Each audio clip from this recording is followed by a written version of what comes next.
These live underwater. The crab walking. These two here. This. This. Ano ba yung mga yan? Crab. No, don't tell me. What? These three crab live in the water.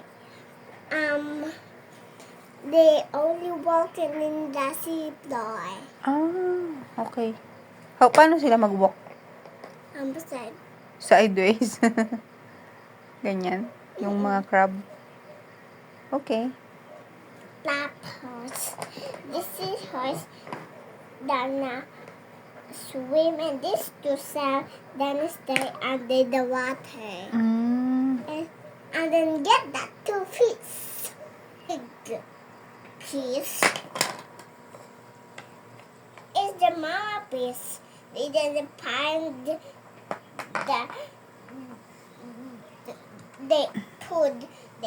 this is a seahorse that my mga anak sa temo, they looking for their food.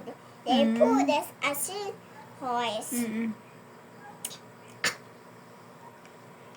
Yes. Ano pa? Looking to.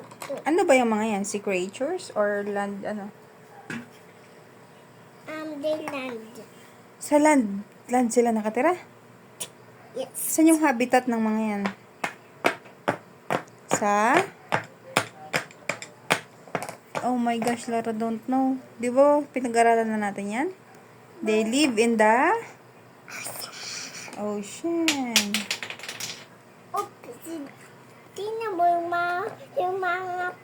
mama fish. Nila, ano na yung food nila. Ano bang food nila?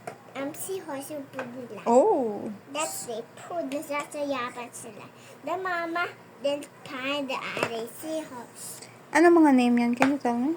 I don't know what the name is. Bakit? I don't know. Tingnan mo yung mama. Ano yung mga yan? The food next is a starfish. Ah, okay. Na-eat na nila to. Ano yung mga creatures na yan? Bones na lang ang... Ma-bones na lang. Oo.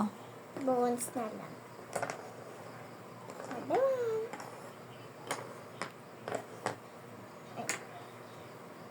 Ito na. Ito mo nilakain na nila. Sad.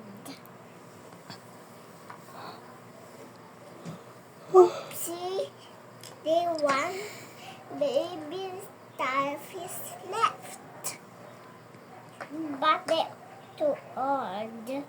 That's ating kuya. Wala sila baby nakain na. Sino kumain? Ang mga tao, they like it.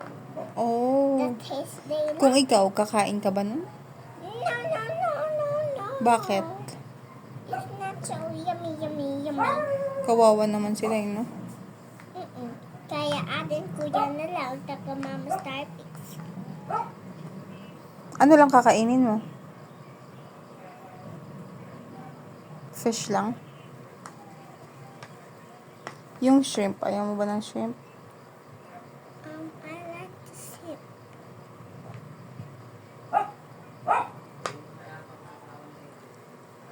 Baka kuya nagigil yun. Hindi ah.